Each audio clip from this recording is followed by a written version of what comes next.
Welcome, friends, to Tanked Up, the podcast about video games and beer. I'm one of your hosts, Ben. It's episode 313. And I'm here with Aadil. Hey! And Lucy. 14. 14? 14, 15, not 13, 14. I don't know. No, it's 13, 14. Hold on. Now you're making me question my sanity. Can you not hear this? Is this ASMR? Oh. Ooh. I don't know whether that's ASMR or whether it's a bit torturous. It's definitely... Sorry, it's cable 13, 14. Okay. Yeah. Good. Welcome to episode 313. Still a mess, as usual. As always. Let's open some beers up. Oh, yeah. Adil, are you taking notes this evening? I know you said you were going to start taking notes. And yes, hold on. Let me... paper. let me just... We're so prepared. Just all around. Well, my desk was covered in drawings because I'm at a stage in a project where I'm drawing. So right, I've kind of had to just get everything off my desk and then gone, oh no, wow, all of the paper is underneath all of my drawings and I'd have to organise and sort through those, which, of course, I'm not an organised human, so drawings are just fucking everywhere in this room. I had to cut through a cable tie, even though it's one of the Velcro ones that could have easily been taken apart, just to make sure that I wasn't too late for the podcast. That seems excessive. Yeah. Well, I've got like 5,000 of them, so it's okay. That's all right. Mm-hmm. Lucy, what beer are you going to drink this evening? I'm starting with a small one. And it's called Yankie Brummie from Birmingham Brewing Company. Nice. I've got the American flag on it on the bottom. It's quite a nice can, apart from, the American flag, which, a lot of bad things about that. Country, the flag, the anthem, everything's all bad. But anyway, Brummie's notoriously good people. Yes. That's not what the can says, that's just me ad-libbing. It is a 4.7%. What kind of style is it? It says, what makes a Yankie Brummie? Is it an APA? So I'll read this. Yeah, I would have assumed so. Is it on here? They're just going to make you guess. Yeah, I imagine so. I don't think it actually says the style. Let me have a look. Their website says it's an APA. Okay. Well, you have to read in between the lines there, clearly. But anyway, let's have a look. Copious amounts of American hops, a soft body paired with fruity and hoppy finish, and they've used British floor malted barley, wheat, and oats. Nice. Can you not hear that outside? Yeah. What is that? The rapture, mates, come. It's like someone's digging up something. It literally 8 PM. does, yeah. I mean, that's probably when work starts in Birmingham, isn't it? Yeah. The council are out, they're ready to do some work. Perfect. No, the council just doesn't work. Yeah. Maybe that's how you do it in Bristol, eventually you get around to it, but, I'm going to open a beer. Sounds good. My beers that I'm drinking over this evening, so the first one for this episode, is from Polly's, and both of the beers featured very recently, because these beers were from my neighbour, who has just moved out and dropped around to say, hey, thanks for being cool neighbours for the last couple of years, we'll see you when we sort of see you. And I'm obviously nice. He knows my beer taste, because he's brought me a Polly's and a Dea for later. Good but neighbours. This one is, absolutely. This one is Beginning Futures, a double dry hopped pale ale, 5.5%. It's got Idaho 7, Mosaic, Talus, and Simcoe Cryo in it. We know some of the bits in it as well, malted barley, oats, and wheat. It doesn't give me anything more than that, which is fine. Wasn't brewed long ago, only a month ago. So pretty fresh Polly's to start me off with. And Aadil, what are you drinking? I'm drinking the Polar Ice Walls from Wildcard Brewery. It's a beer. It is 4%. It doesn't say what type. It's got gorgeous artwork though. Yeah. It's like some northern lights and some planetoids, and it says the polar ice walls are a vast geographical phenomenon that would surround the flat Earth. Without these walls, the oceans would drain from the face of this disk. Beer made for certain people. It looks like, sounds like it, but yeah, that is the beer. Perfect. I will do a quick search to see what it is. Yeah. Nice. We'll come back to you then, Lucy. I'm glad you. It's a pale ale. I'm glad you did a search on the APA because I don't know. I would have expected it to be a bit darker in color. Mm-hmm. Or, well, I guess if it's like a West Coast American pale ale, but not really an APA though. Yeah, I guess. But yeah, it looks nice. Nice. Just probably a bit darker than straw color. Mm-hmm. Probably coming up a bit more orangey on the camera. Poured a nice, probably about 1.5 finger whitehead. It's lacing nicely on the glass as well. Yeah, got a nice citrusy aroma. Just very, very subtle though. It's not too much. Okay. But yeah, it smells nice. Nice. Always associate APAs as being a little bit kind of bigger than like a UK pale, a bit hoppier. Not as much as an IPA, but we used to get a lot of APAs, didn't we? Like 6 odd years ago, before kind of the West Coast and New England IPA sort of styles diverged that little bit and started to become a bit more prevalent over here. Everything was just an APA, mate, isn't it? And it's good, as you say. I mean, it's got a lot more hoppiness than most of Brummie Brewery's beers, to be honest. So it's bolder in flavour. Yeah, that citrus carries through. It's got a nice, I guess, probably more citrus fruit kind of taste to it. Yeah. Rather than maybe a bit of stone fruit in there as well.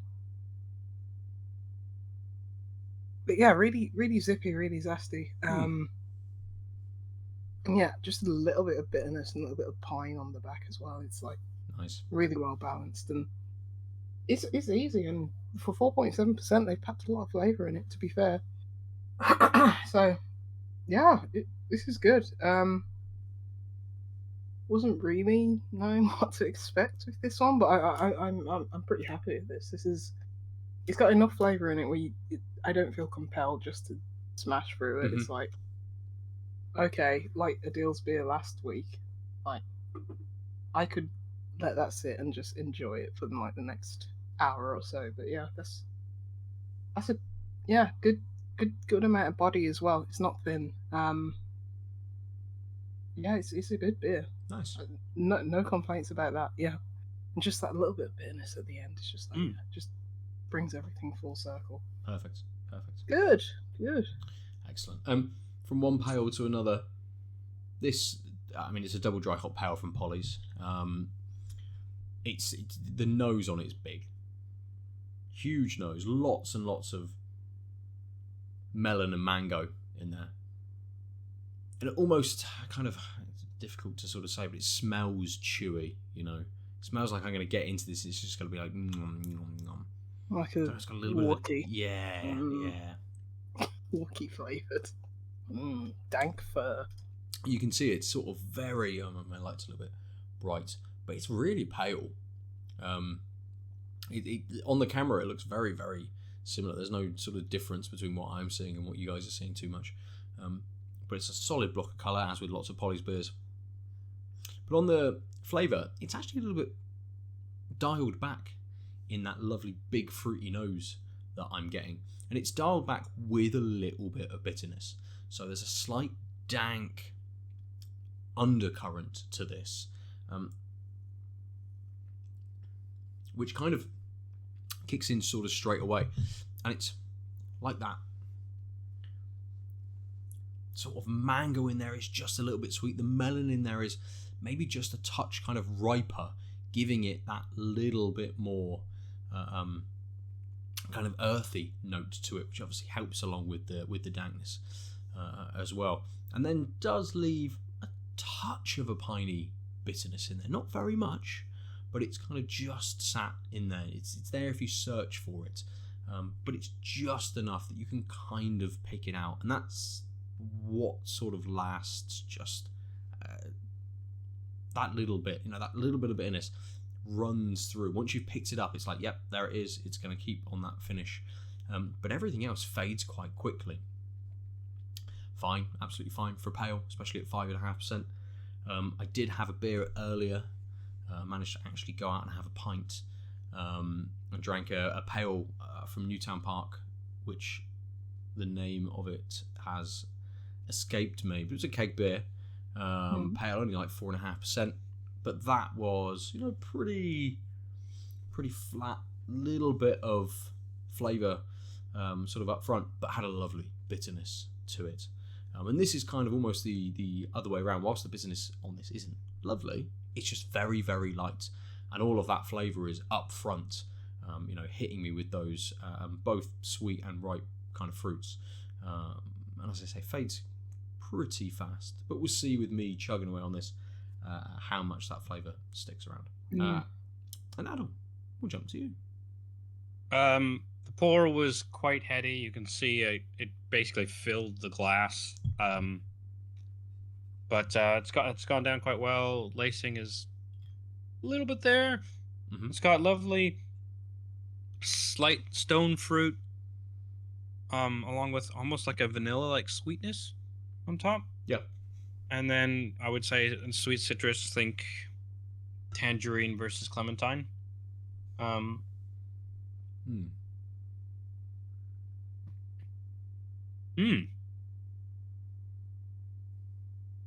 It's got a nice silky, for a 4% beer, it's got a nice silky mouthfeel to it. Not too dry. Again, I'm getting that citrus, I'm getting that tangerine, and then almost some melon rather than stone fruit on the taste. Mm-hmm. Like the really watery ones, but I didn't mean the watermelon. I meant kind of like the cross section of cantaloupe and honeydew, just that light melon.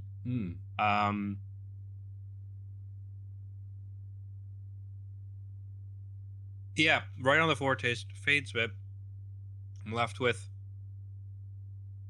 not a lot of bitterness, a little bit of drying bitterness. The mouthfeel is wet, but just has a bit of a drying bitterness. Really easy to drink. It's a pale ale. It's a bit hazy, goldy straw colored. Honestly, I use my brain a lot more than I have in a long time today, and I could just knock this back just because it's really it's satiating. It's got these light, lovely flavors, and it leaves with not a lot, so nothing sort of making you hesitate to get to that next sip. Mm-hmm. That's about it. Yeah, okay. Nice. Just a solid quality beer. As always, I might say something after the whole thing's done, but I think it's just a really satisfying pale ale. Perfect. Good. And we've all kicked off with pales for our evening of drinking. What is it, a beach day? Practically. If it's above 10 degrees in Britain, it's That's basically, party time. Yes. I got you, Aadil. Don't worry about it. After the blank look, yeah. Don't worry about it. It was, I totally got you right away with your terrible joke. Yeah. Let's talk about some video games for the episode then. Do we have to? I mean, we don't. What do you want to talk about? Beer. We could talk more about beer if you like. I don't know. You had any good beer recently, Lucy? Yeah, I had a Flanders Red today. Oh, nice. It's very good. It was sweet, but very good also. Yeah. Very smooth. Nice earthy taste to it. But... Okay, we can talk about video games.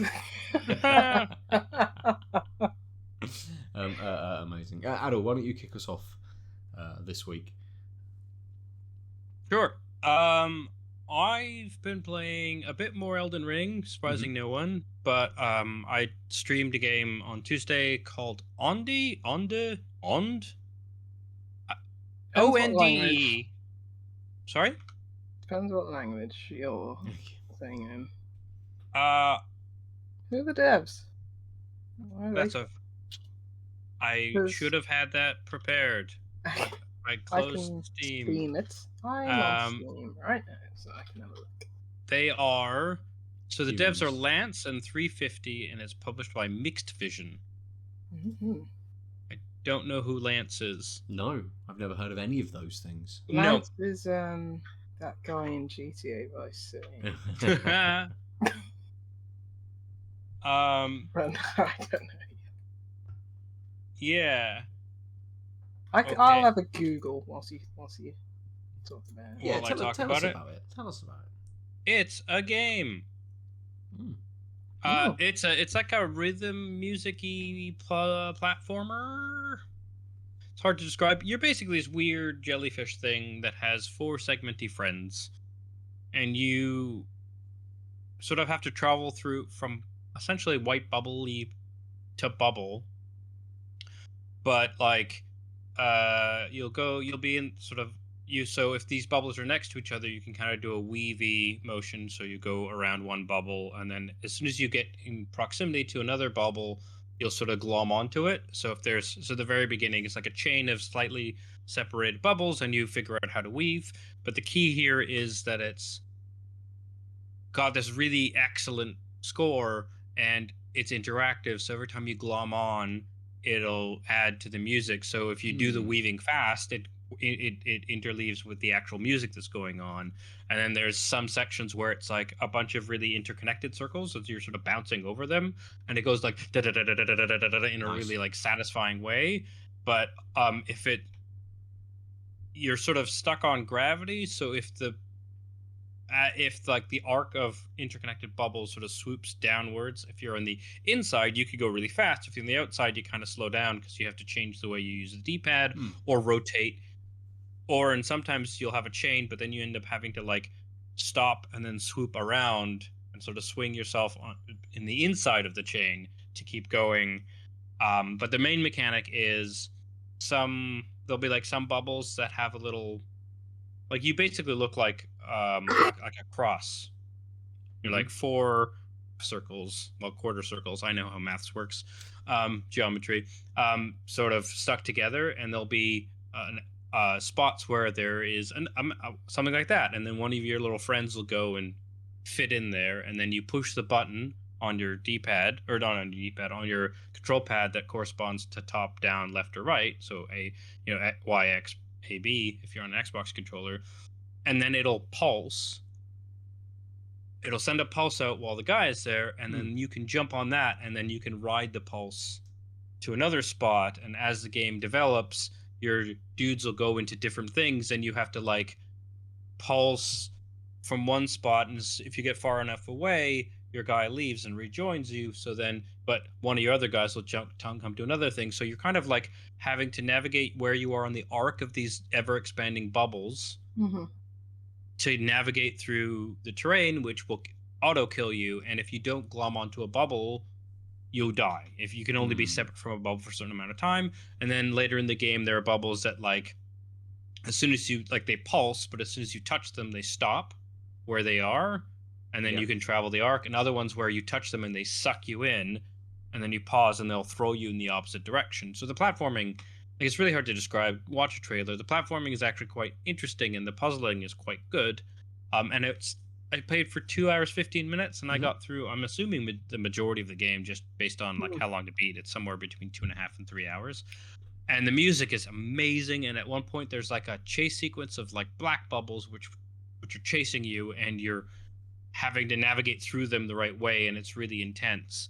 And that was really satisfying, especially musically. Like the whole point of this game is that like how much of this is backed up by the music, and how much you are getting sound cues as well as visual cues on what you're doing. And the whole thing, none of the puzzles were super difficult. It seems like it's there to be more chill.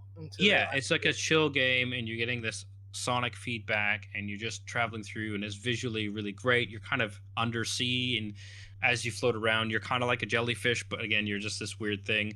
But I guess I have like, so I think it's really good. It's we got a code just for but it's currently on sale for $9.89 on Steam. On my wish list. And it's Lance and 350 are from Toulouse, France. Oh, okay. And Mixed Vision are German publishers. They publish games like Far, Home Sales, and some other good titles. The Juggler's Tale, which I spoke about last year. So yeah, nice little portfolio. Oh, of course, Onde's Wave in French. That's why. That's why I was like, "Is it about waves?" The other day. Right. So, all that being said, really chill, few hours, great. Really recommend it. There's like 2 quibbles. One is I didn't figure out until the end of the game, like 2 hours in. If you watch the stream VOD, you'll see. But basically, when you have the spot where your dude leaves you and he fills in a spot, they'll fill in a color like gold. So you're like just white. So you're like you're like a cross section with 4 quarter circle-ish, almost. They're not quite full quarter circles, but things. And then the bubble you're going to interact with will have this gold spot on it, on one of the 4 spots that tells you which button to press. I didn't really clock because that on me, because that person left me, I have an empty spot, which also tells me what button to press because I'm white and it's like clear. It's like dark, as in it just shows through the background. While on the bubble, it's gold. Seems okay, right? 2 different ways of getting the information, except I'm always going to be in the same orientation. No matter where I go, I'm static. So my character never really rotates its angle, which means the missing spot being on the left is always going to be checks controller X. However, for whatever reason, they decided on the bubble platforms, which are often like basically like think of like a stick sticking out of a piece of terrain and then a circle around it. And then under the circle is a little cross section that looks like you. And then one of the 4 sections will be gold. However, the orientation is determined by the angle in which it's attached to the terrain. Right. Which means for the longest time, I was like, oh yeah, it's like slightly askew, but basically it's the top one hammering on Y. Nothing happens because actually it's B because it's just on an angle. Yeah. And the whole, so I like that would trip again, and because the game is like about flow, and I want to in a groove killing these puzzles, and then suddenly I'm like, nothing's happening, and then I just feel like I'm just hitting random buttons to figure out which one it is. And it took me 2.5 hours and a bit to realize it's because I'm always like this, like I'm always across, and then the most stark like visual feedback is this gold segment that's been filled in on this thing, but I can't trust its orientation unless in the middle of a puzzle where I'm swooping around doing all these things, I notice how exactly it's attached to the terrain and then adjust my perspective of which button to press. And that's just really aggravating once I realized that's why I kept screwing up. I was just, and then, like I said, it wasn't until another half hour later that I realized, oh, if I just constantly look at me,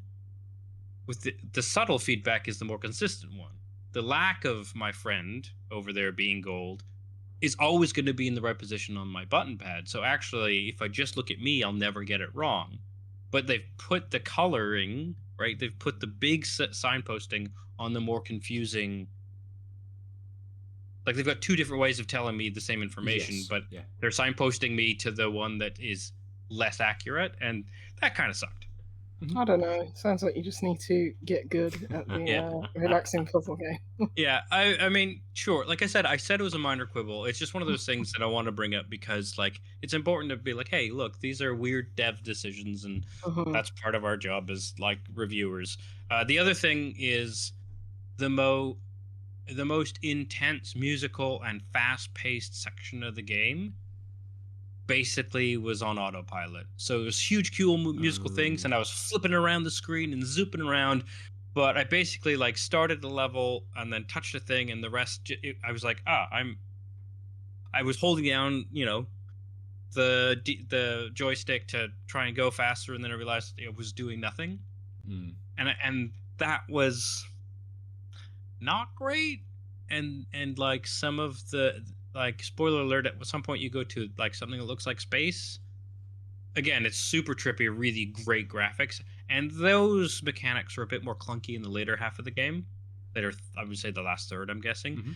And there were new mechanics, and I could see why maybe they were like, oh, we should introduce new ways of solving puzzles. And I wish it was, I could have done, if like, I wouldn't have minded it being shorter, but that like really intense section, having to do it right and having to do it versus then going up to space or whatever and having new mechanics, which were cool, but like they didn't just quite have that same dynamic. It didn't feel like I wasn't in the sea anymore. I wasn't doing the same type of thing. And I really just felt like, oh, I guess we're doing this now because we need another half hour or another, and it, again, minor quibble, still really enjoyable. The music's still great, but it just sort of was a bit jarring, especially because what split the sort of changing mechanics was this intense sequence, which I realized halfway through that I could put the controller down during.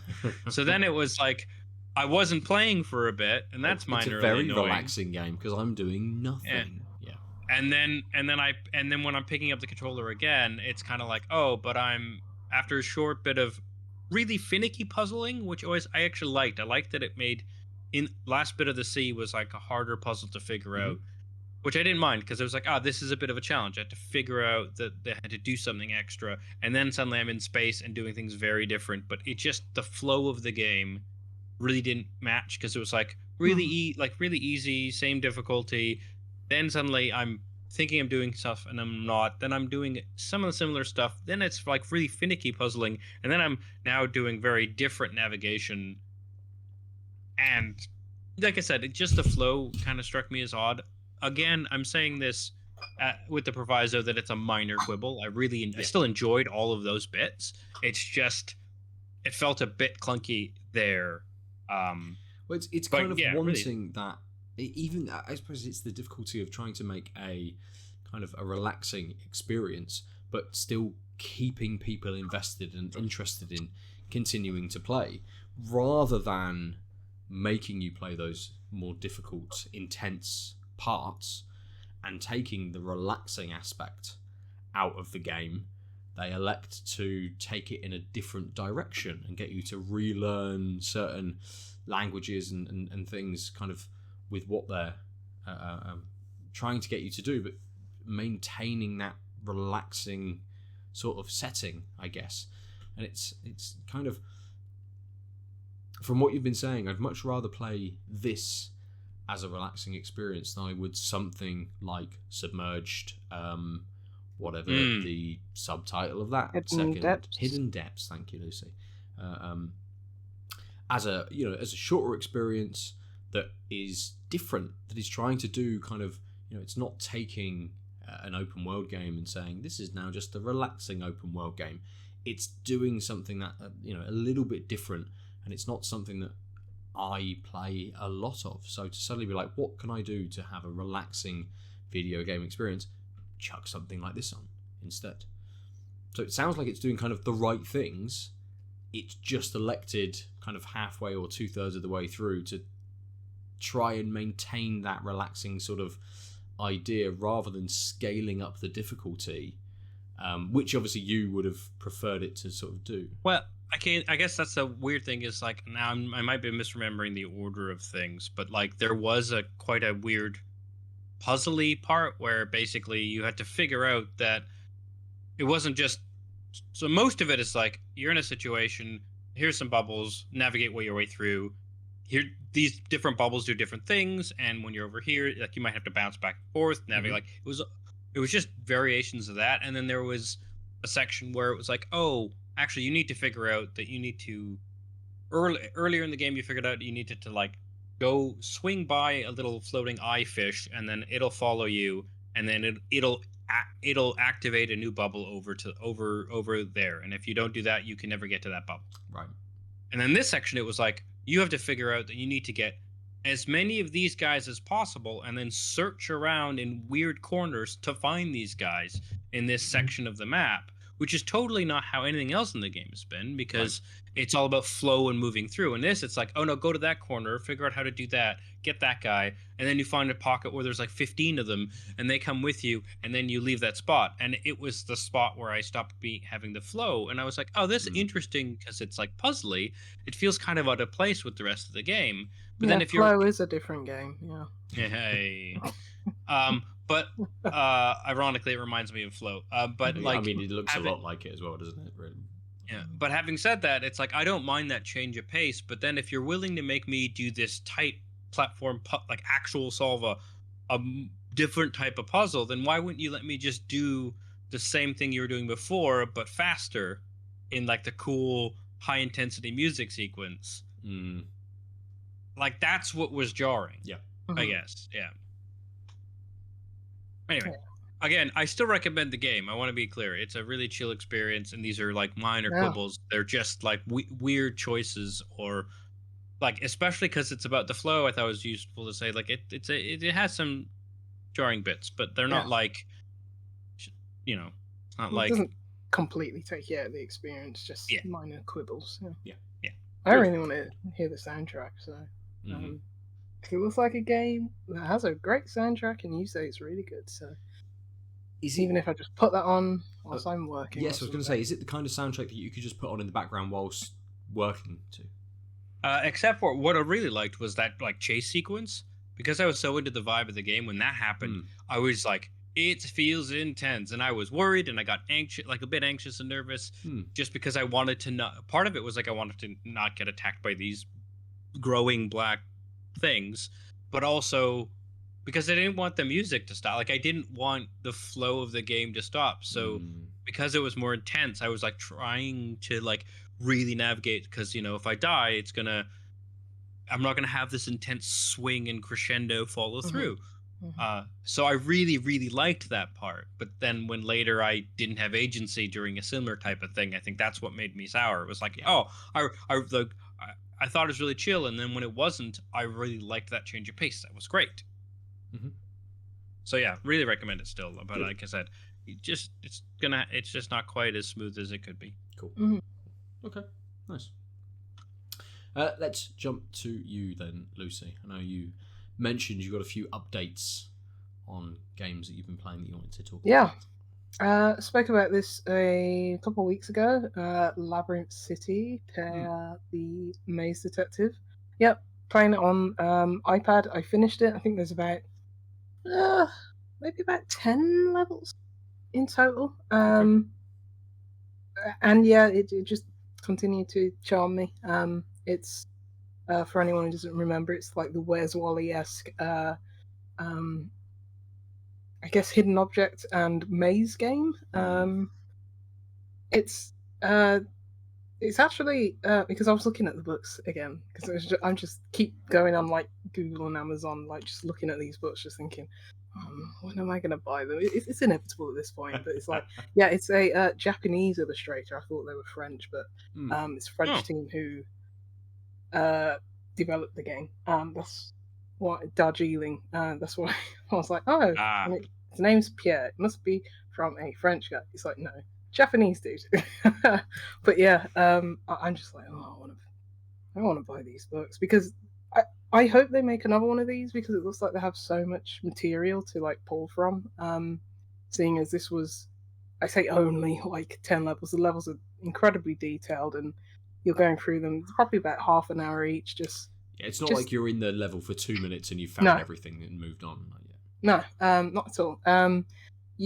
It's not like you can get really lost in the mazes, because it's like, okay, with the touchscreen controls, it's like, okay, you can only swipe in like a few, different cardinal directions. So it's like, it's not on rails as such, and you can go off the beaten path and like, just prod things and see how things react, because everything's animated, which brings the books to life.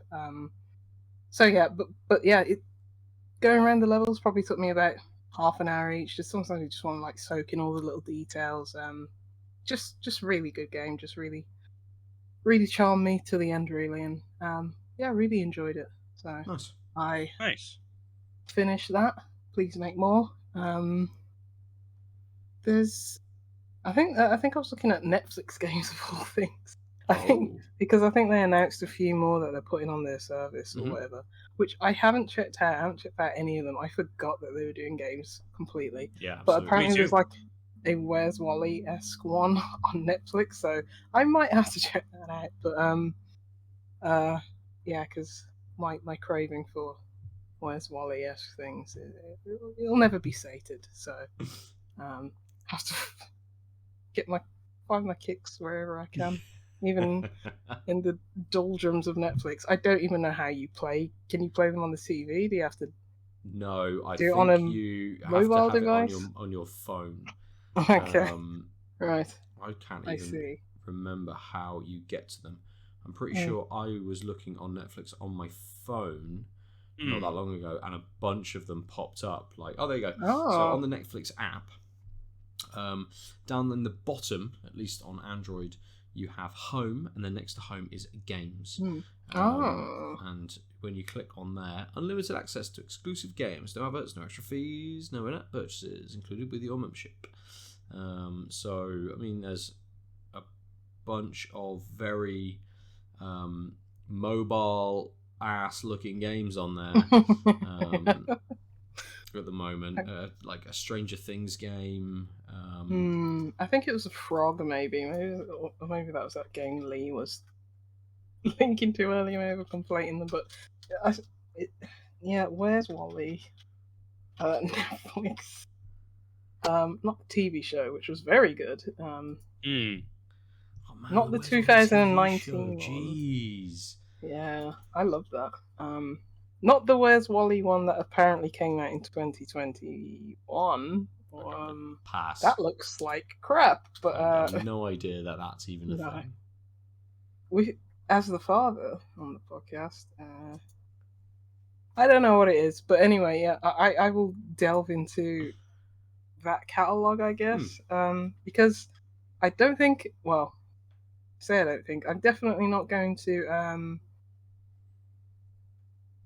extend my subscription on Apple Arcade at this point, because No. Yeah. because they're just releasing like non-payable versions of games that I've already played, like Right. Monument Valley. Like, I'd assume anyone, well, not anyone, maybe not even a large amount of people, but me personally, who's played a lot of mobile games in the past, it's like I've played all these. I'm not paying Right. to play them again. But so because my subscription runs out in like 7 days, I finished that Gibbon game. Oh, yeah. Oh yeah. I just like calling it the Gibbon game. I mean, that's fair. I mean, it's I mean, easy it's enough what to it Google. is. Yeah, Gibbon Beyond the Trees, which it's not an auto runner. Well, it kind of is because the monkey's swinging on its own. It's like it's up to you to like basically tap to like, you know, gain momentum, swing, slide down trees and branches and stuff like that. And I mean, the Bambi moment came in the game. It's like, of course it did. I mean, it's about, you know, conservationism and like how we're all destroying the planet, especially gibbons' habitats. And it had, you know, it's got a nice message at the end. It's like, you know, come on, with, you know, over farming and just terrible things that we're doing to this planet Earth. You know, it doesn't have to be that way, but yeah, it had a nice message at the end. But yeah, the predictable Bambi moment came in it. But I just love the way this game looks. The thing that I probably keep my Apple subscription for is just to take screenshots in this game, because that's the unfortunate thing. Like, because it's just going, it's got a nice, you know, momentum to it. You are just going through these like incredibly detailed, like, you know, vistas, and the art is beautiful. And as you play through more of the game, unfortunately, the incredible level and detail of art is actually a detriment to the game because, oh my god, when I in the last couple of levels, it was slowing to a crawl on my iPad. Really? It was like single frames. It's just like, oh Well, my god, At this least is you can get your beautiful, screenshots but- in then. Yes. I was like, you know what? I'm just gonna let my monkey just run across the floor and just like not even bother swing, and and just like, it's one of those games where obviously they probably reuse art and assets and stuff like that, but it seems like every like part of the game that you're in just so incredibly detailed and feels bespoke, and it's something like, okay, not a lot of players will see this because maybe they're paying too much attention to the action, or the game's just going anyway. So it's like you see these things for split seconds, and it just shows like what care and attention the devs took, just creating that art and making it come to life. But yeah, I would say play this on PC when it comes to PC because it's coming fairly soon. So yeah, I mean, if you got a strong enough Apple device, play it on that. But yeah, I'd say wait for PC for this one. Yeah, because you can just spam F12 and take all the screenshots. There's no listing for it on Google Play Store at the moment. Not even like a "hey, coming soon" type thing. Yeah. It just doesn't exist on there. So PC will probably be the place. I wouldn't be surprised if Apple's deal was like mobile only make it exclusivity. this. Yeah. And it's fairly recent, isn't it? It's only like last month, maybe. I think so. Yeah. Very recently it came to Apple Arcade, but yeah, I think it's like, you can see what's coming soon on the platform. It's just like bad-looking racing games that look like they're on every other mobile storefront. So it's like, no, thank you. That's fair. Yeah, might re-up it if I get another kick to play some mobile games, because I tried going through a few like, yeah, I'll say it because screw Ubisoft, but I played the Rayman Mini game, which I think was one of the launch titles on there. Oh. And that is a Rayman auto runner, and it's really good. The art's beautiful. If anyone's played like the Origin or Legends games, similar to that, but it's an auto runner. But don't let that dissuade you. It's like, okay, you press on the screen to like, jump and swipe on the screen, I think, to like kick and can bounce on things. It's just a really good. That is a game with great momentum. Is it a side-scrolling auto runner or a back of head forward momentum? Side scroller. But yeah, really beautiful. Really, it's got feels really good to play. It's a couple hours long.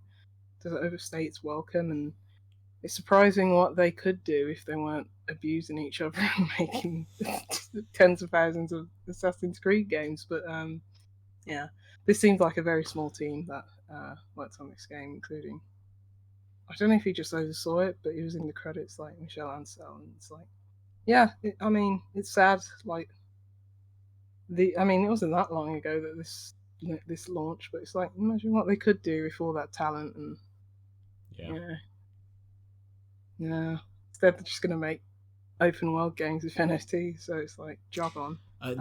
Potentially, they're going to make even bigger open world games as well. Like, I can't even remember where I saw the article, but I think it was Kotaku, because it had a hilarious headline saying Ubisoft threatened to make even bigger open world games.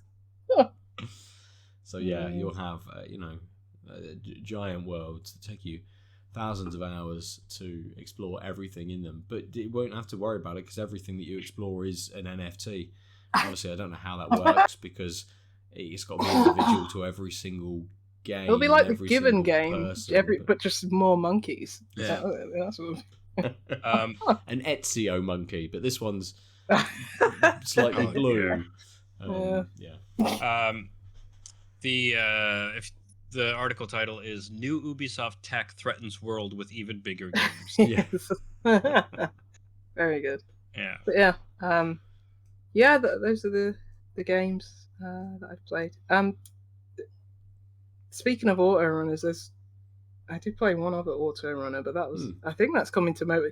It's strange because it didn't launch on mobile. I think it's on platforms. Gosh, it's called Aerial Knights. Oh, Aerial Knights Never Yield. Yes. Yeah, that came to Games with Gold. It wasn't Game Pass. But yeah, I enjoy it. I think it's from a single creator. And is that the one with the sort of jazzy hip hop sound? Yeah, it's got a really good soundtrack.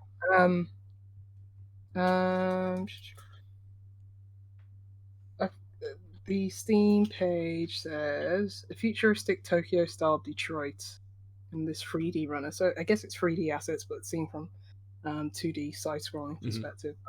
But yeah, what is weird about this game is that it it just puts you in a mode which seems like the wrong mode to start people in. It's a mode that every time you come across an obstacle, whether you have to jump over it or slide underneath it, it slows down time, and that is the normal mode.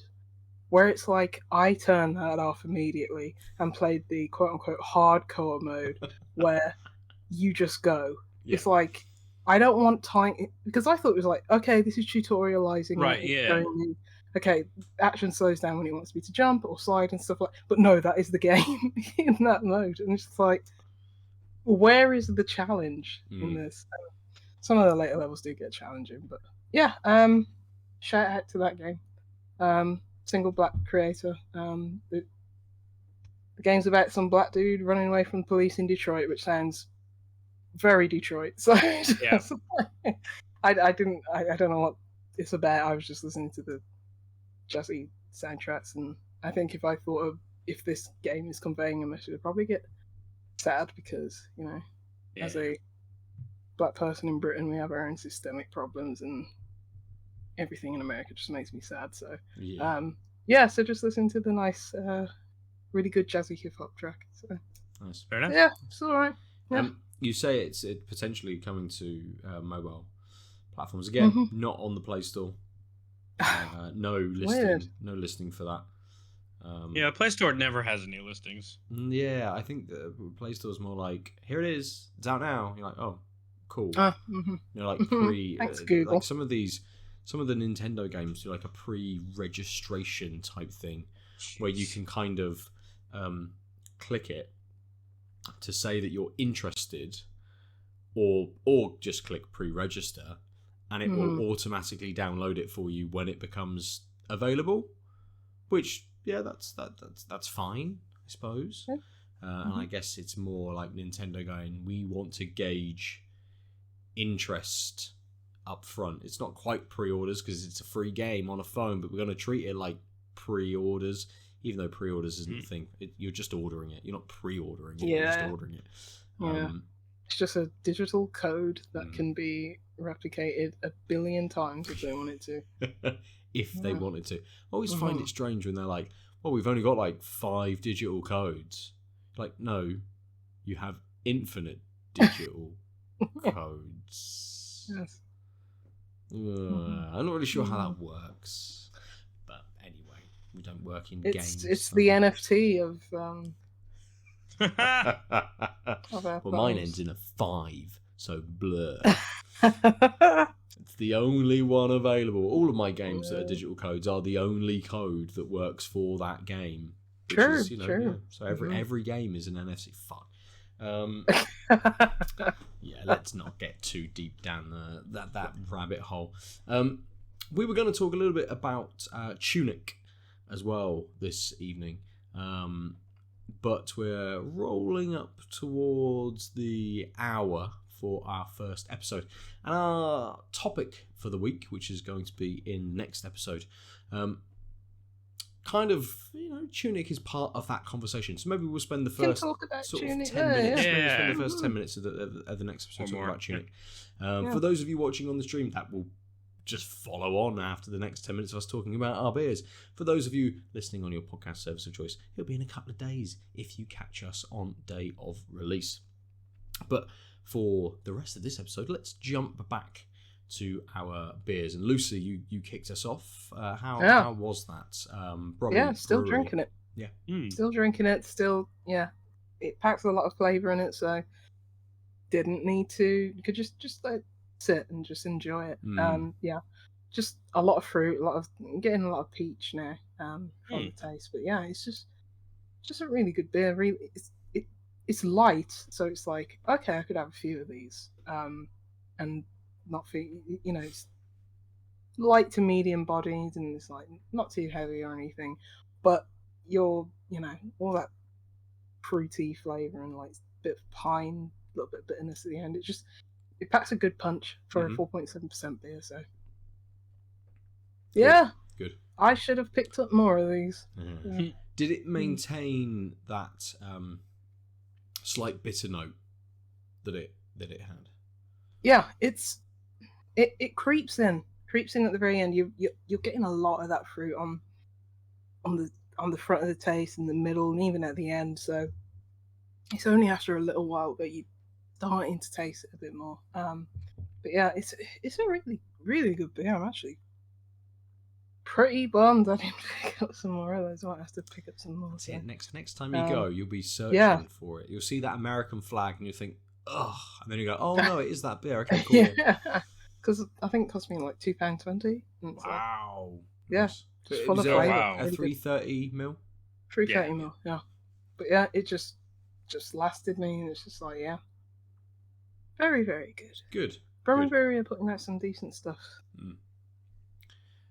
Do you think, or do you know, is it a new team? Is it a new brewer? Is there been a change, or maybe I just haven't had them for ages because just didn't have them in lockdown, I guess. But they did move to a bigger site. Right. Oh, I didn't know I think over lockdown.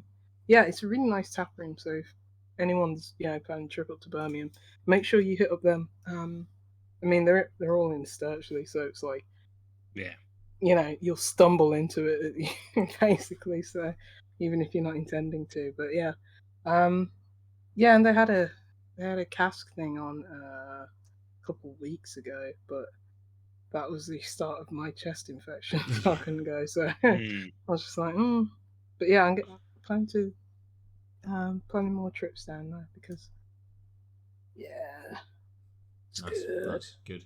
Nice. I ask about the bitterness on that one because we again, as we said, sort of at the start, with it being an APA, kind of expect that little bit more bitterness with them.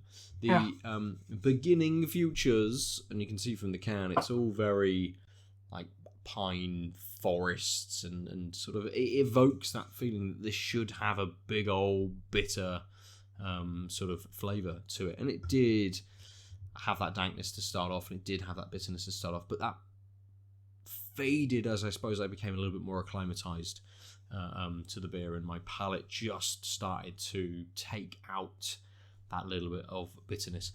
The more ripe notes, the danker notes, kind of became a little bit more overpowering towards the last sort of third of the beer.